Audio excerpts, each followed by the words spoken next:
important. If you're a student, no matter your major, you better listen up right now. Getting internships and how I got the bulk of my internships wasn't through direct applying. I think the biggest mistake is students thinking that internships are only meant to be started after your junior year. They could start as soon as high school.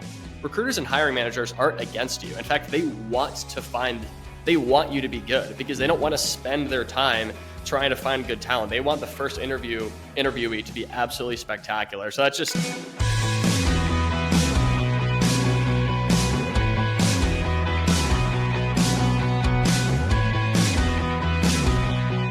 All right, welcome back to this episode of the How to Get a Job podcast. Today, we're actually going to be focusing on college students, but in particularly business students, and talking about how they can build a professional career. And to talk about this topic, I have a great guest.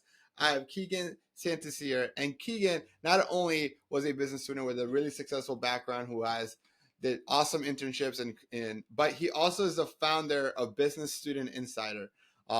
Keegan, welcome. How are you doing, my friend? I'm fantastic. Thank you for that super enthusiastic introduction. And again, thank you so much for having me. You're spreading so much education and goodness into the world, and I'm just super fortunate that you're allowing me to do some of that alongside you today. And yeah, No, I started Business Student Insider due to a passion for teaching and coaching. And in college, I was fortunate enough to be a student leader on campus for many things, and found myself formally and informally mentoring students. And I thought, why not do this? no, that's super awesome that you kind of, decided to continue on your passion to support and help. But, I want to learn more about what do you think is the biggest mistake that college students, in particular business students are making that's not allowing them to get the jobs or the internships that they want? I think the easiest one, and it's probably the most well known. So if you want me to go into something that you think very few people don't know about, I'm more than happy to do that. But I think the biggest mistake that business students and students in general make is that getting an internship is for when you're going into a senior year in college. Mm-hmm. Internships are like a domino effect. So you're not going to get a fantastic internship at, say, a company like Goldman Sachs or Boston Consulting Group or Google with no internships experience prior. So oftentimes people complain when they don't have good internships, and they don't think that they have a lot of work with going into an entry level career to get a top job. But that's because they didn't build up enough internships experiences on campus to get to that point. So I think the biggest mistake is students thinking that internships are only meant to be started after your junior year. They could start. Yeah. What I think is super interesting, and I didn't realize this until I was more like a hiring manager, and I did the internship interviews for PepsiCo's in their leadership developmental program in their supply chain roles. Is that there's actually a lot of companies that have internships that are for freshmen and sophomores, and a lot of the bigger companies specifically target freshmen and sophomores for some particular internships because at the end of the day, it's a war on talent, and all these companies are trying to get the best talent as early as possible. And if they can get them to do an internship with them earlier on and then get them to continue to come summer after summer, they're essentially signing that talent to a contract as early as possible. Yeah, no, exactly. Companies spend so much money making sure that they're building pipeline for their companies. And that kind of goes into something that I teach with business students, where in interviews, in the interview process, when you're networking, you need to be you need to show two things: that you're insanely passionate about the role and that you understand the role. Because Yeah. if a student joins a company and they leave 6 months later, let's say they graduate and they join a company, that costs the company tens of thousands of dollars. So that's why I always recommend, when students are in these interviews and doing networking, that they show a clear understanding of the role. Because if you understand the role, you yourself can evaluate whether you're a good fit, and they feel more confident in your ability to potentially be a good employee. And then also showing a passion, which shows that you're more likely to stay, because recruiters' biggest fears are that you're going to leave. And so starting internships really soon, freshman, sophomore year, is important, because if you liked your internship and you're going to come back, then they're really confident that you're going to stay longer than that 6 months. Yeah. No, absolutely. I think sometimes we, as a students, we tend to not think about the other side of the table, and why are companies doing all this, right? And understanding that like companies are not doing internships to get free or cheap labor. Like the odds are, especially the bigger companies, they're doing it to build that pipeline. And the way they see the internship is a 10 to 12 week interview process. And they're not only interviewing you, but they want you to get to know the company and the culture to see, can you realistically see yourself building a career? Because they're not looking for you to have a job, they're looking for you to build a career. And I know that for like most internship programs, like the standard is like you want at least 80% of those interns to convert full time. Like think about that. Like if you're listening to this, like companies have target goals of saying like, hey, we want 80, 90, 95% of interns to convert into a full-time job, which means if we flip the script on this, is they actually want you to succeed. Like it's in their best interest for them to offer you the job. So as long as you don't mess it up, right? So it's your job to lose, not to get. Like you have that job there, you're gonna get it. And so what would I guess my question to you is, Keegan, you did how many internships did you do when you were in college? And like let's walk through those experiences. Oh gosh, too many to count. So I like to tell, I do my personal branding for Business Student Insider. I say 14 internships and experiences. And I think about 9 of those were true internships. And the other 5 were experiences like being the director of my digital marketing team on campus, Yeah. being the phone-a-thon manager on campus, stuff like that. But as it relates to true internships, I would say about 9. But I wanted to reflect on something that you shared. And if you're a student, no matter your major, you better listen up right now. So Daniel was just sharing how they want you to succeed. Like they're looking for a reason to not hire you. And the same thing goes with interviews. So a lot of students are incredibly worried and anxious about going into interviews. Recruiters and hiring managers aren't against you. In fact, they want you to be good because they don't want to Mm-hmm. spend their time trying to find good talent. They want the first interviewee to be absolutely spectacular. So that's just something that I wanted to sneak in there really, really quick. And yeah, so can you elaborate a little bit on what you're looking to hear in terms of like? Yeah. Well, a couple of things. Like one, you said you did 14 internships and like key experiences, right? And I think that's also like a really good point there is that it's not just about an official internship, right? It's the experience, right? And if you even look at your LinkedIn section, it doesn't say work experience. It doesn't say work history. It doesn't say paid work history. It says experiences. And there's a lot of things that you did. I'm looking at it right now when I'm looking this way. To your point, like when you were like leading the you said like the tele what was it, the Phone-a-thon. So a group. phonathon, yeah. Yeah. When you're leading the phonathon, like that's not like maybe technical an internship, but that experience has a lot of transferable skills that companies are probably like, hey, that's fantastic. I'm sure that has helped you with your job in Salesforce as an SDR, right? Like that, it's very transferable, and I think that sometimes as students we sell ourselves short on those situations. But I guess mainly for you is like you did all these internships. How did you get so many internships? How did you figure this out so early? And what advice do you have for the people that are like listening to this, and hopefully they're listening to this at an early enough stage? Yeah, it involves a lot of different things. I mean, obviously, hard work is probably the biggest one, but first and foremost is just having the right attitude, commitment, tenacity, and a deep understanding of the hiring process are super key.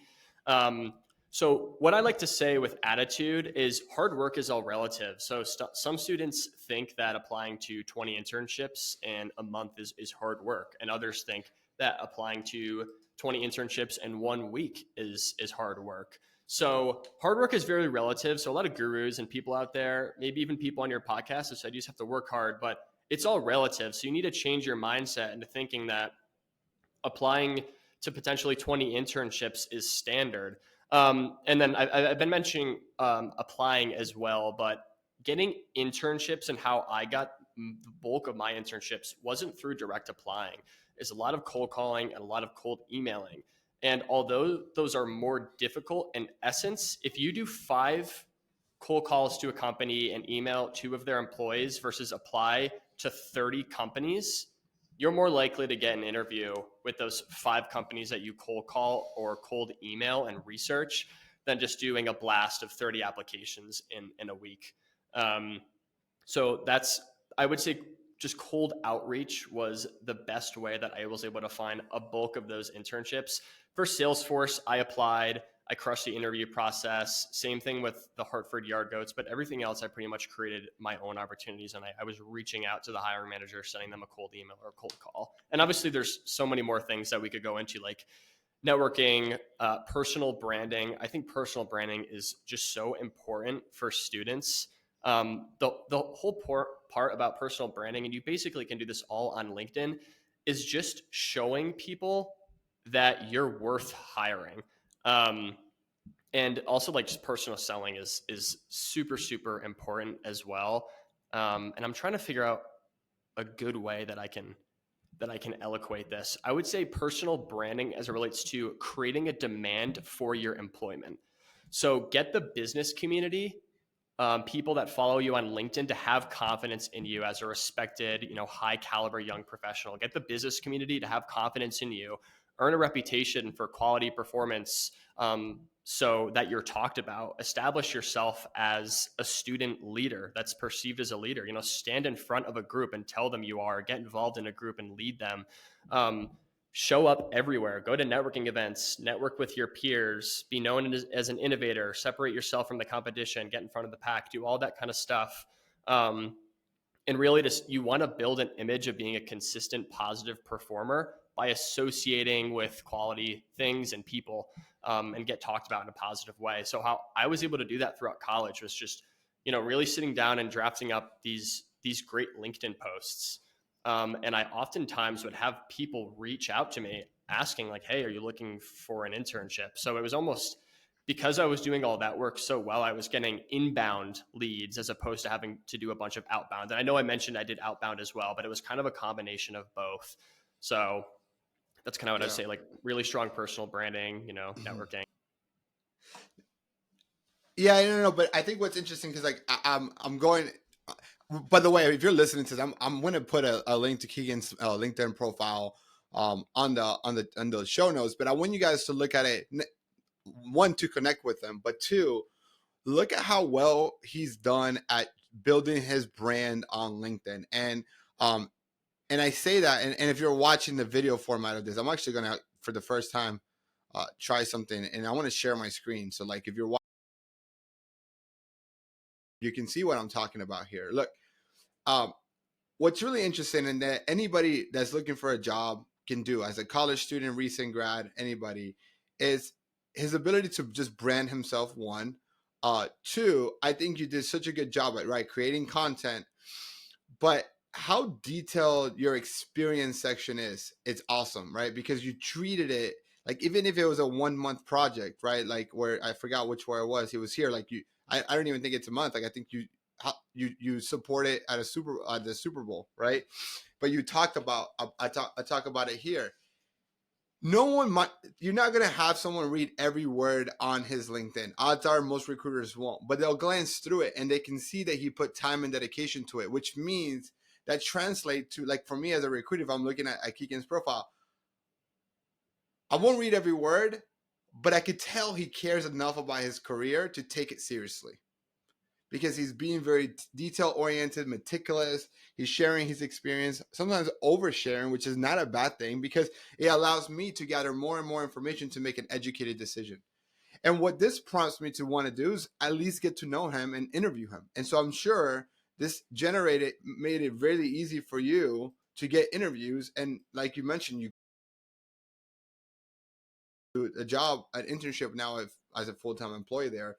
And that's really, really well done, right? Because you build a brand of trust and understanding that every company, regardless of its size, whether it's the Salesforce of the world or if it's a small company like mine, like Opni, where I only have like 18 employees, it's like you have limited resources. And so anytime you're hiring someone, you need to figure out, how am I going to make my money? And every time you hire someone, they're either going to make you money or save you money. Like every role in the company, from the janitor to the CEO, either makes or saves the company money. This is not a charity. Even the nonprofits are still looking at the numbers in the bottom line because they're responsible to their donors, right? And so when you can go and have a really great brand, whether it's your LinkedIn on your resume, and you show that eagerness, whether you're getting cold email or not, you make it really easy to somebody want to hire you. So I want to just give you some massive kudos for what you've been able to do. Thank you. I really appreciate that. I'm honored to be your first screen share. And yeah, what I will say, and if you're a student, again, listen up, is primacy bias is a thing. And that's also known Hmm. as first impressions.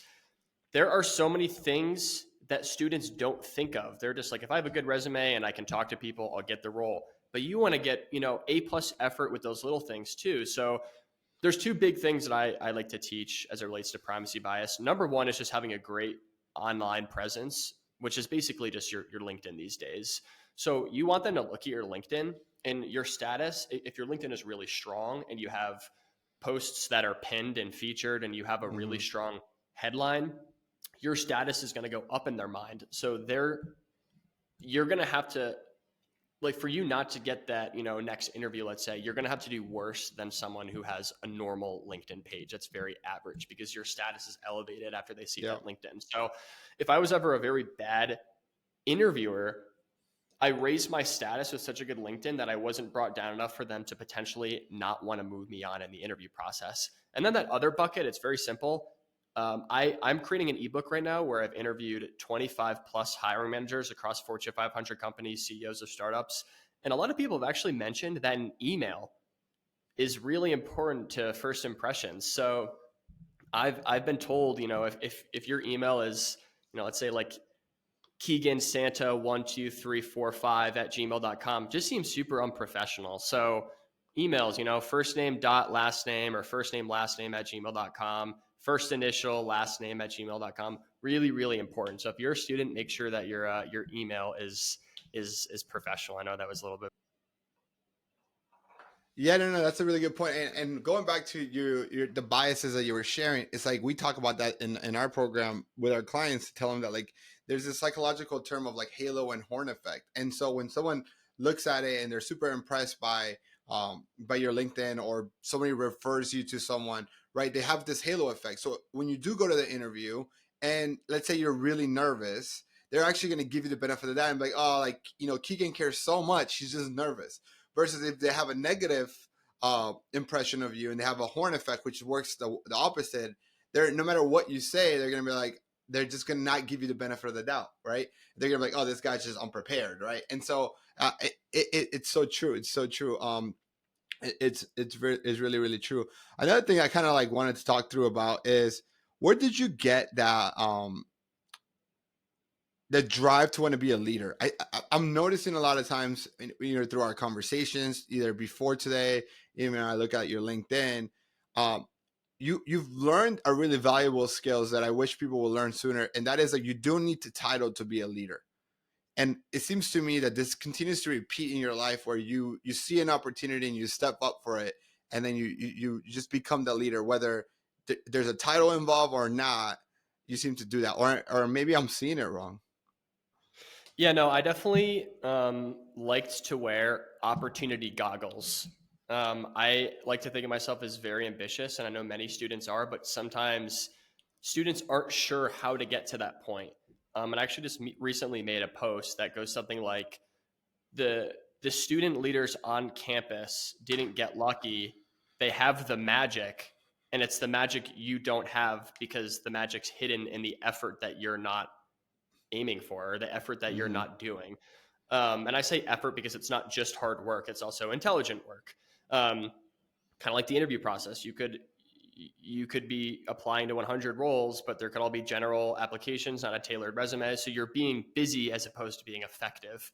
But that's a little bit of a tangent. But yeah, I was just very ambitious. I try to wear opportunity goggles because I liked to make an impact. I like to. I don't really. I'm not the kind of person that just wants to be someone that kind of just goes with the flow. I like to take charge. I like to produce really cool things that can benefit students.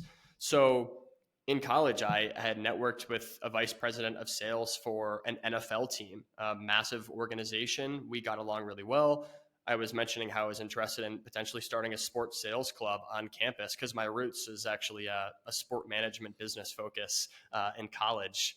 And we worked together, and he was like, yeah, I think this would be a great idea. So we had a bi-weekly training for students. I built up a club of 50 students. And I guess to get to the answer is because I just had such a passion seeing students get hired for this NFL team.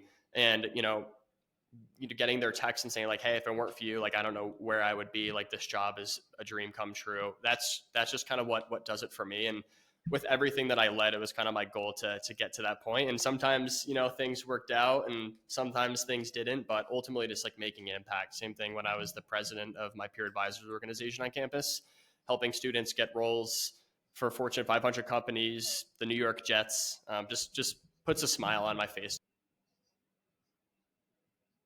No, that's super exciting because like you can see the passion and because the impact, and it creates like a flywheel effect, because one thing leads you to more motivation, so then you can, that reinforces your want and need to want to do it, so then you redo it at a bigger scale. And I think, long story short, you now have you now started your own business, as business student insiders, which is awesome. So as we wrap it up, I would love for you to tell us a little bit more about what is business student insider, and if people listening to this and want to learn more about what you do and how you help, and they want to learn more from you, how can they do so? Yeah, Business Student Insider is a brand and organization that is dedicated to helping students succeed as young professionals. Now, if you follow my Instagram, which is just my first name, last name, Keegan Santasiere, Santasiere, or you just look up Business Student Insider, you'll be able to find it.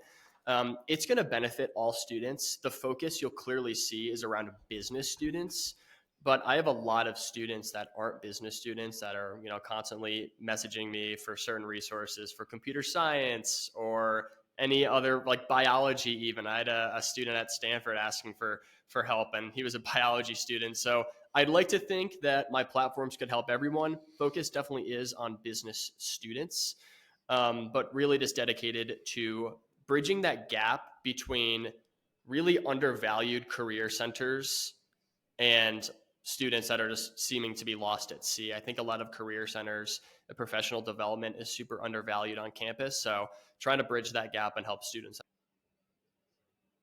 No, I love it. I love it. Keegan, look, man, super happy to have connected with you. I'm proud of everything you're building, man.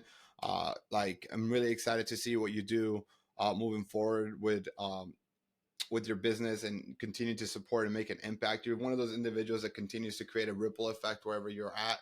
And so, like, really happy that I get to showcase you on this platform. And so, like, if you're listening to this, right, and you're a college student, if you're a business student, or you have someone in your network, whether maybe you're listening as your son or your nephew or your little brother, and you know that they're in college or starting college, and you want them to learn and learn from someone who's walked in their shoes not too long ago and has had a lot of success, share this episode with them. Have them get to know Keegan, get to know Business Student Insider, and get to know the advice that was shared here. So I appreciate you, Keegan, so much. I appreciate all of you for listening.